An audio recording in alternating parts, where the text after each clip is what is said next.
I'm at the Chicago Auto Show. I'm here with Kris and Andreas Bovensieken. Kris, is this more like the Mustang with the Celine or more like the Mercedes with the AMG? Oh, I'd say definitely Mercedes with AMG.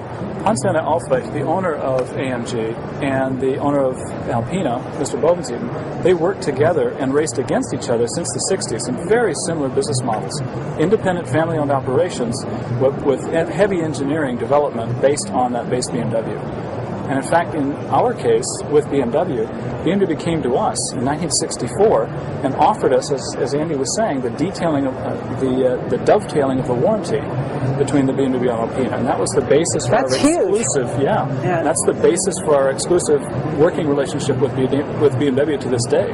So almost 50 years, but not quite next year, but it's pretty close.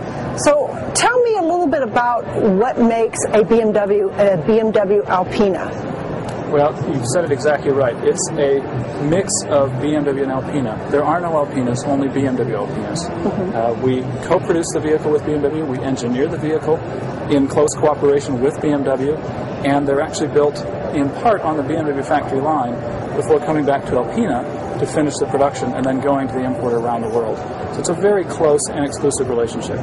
So what's the difference? If I had a BMW, just BMW here, what would be the difference between the two of them? That's a great question. It's a difference between large volume and small volume. In our very small volume bespoke setting, we can take a lot of time and do a lot of additional development work and reinvent, in a sense, the drivetrain, the engine, the transmission, etc., to build something quite unique and special that in a larger volume setting is much more difficult to do. So this car, this BMW is a 7 Series. It's based loosely on the BMW 750i and Li, but the entire powertrain is a very uprated powertrain because of the amount of power going through it. Give me some numbers. Great example, 500 horsepower, 516 pounds-feet of torque, and as compared to its predecessor, even though it's a larger, more luxurious, and heavier car, it's actually quicker. 0 to 60, 4.5 seconds. I would argue that's pretty good for a big sedan like this. It's 400 horsepower with a lower level of torque. Performs extremely well. One thing we're proud of, though, is in spite of our added performance, the EPA cycle, our gas guzzler and our EPA ratings, preliminary, look to be the same as a regular BMW 750. So this is like an EcoBoost that Ford has. You get more horsepower, more torque.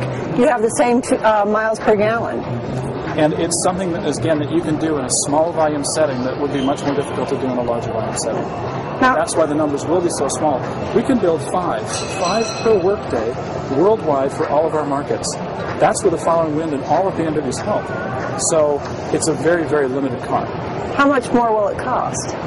In the U.S., it's positioned pretty much even between the 750 and the 760. It's $122,000 base price, plus freight, plus the gas guzzler, and that puts it in a very competitive position. In fact, more competitive than, for example, the AMG at $63,000.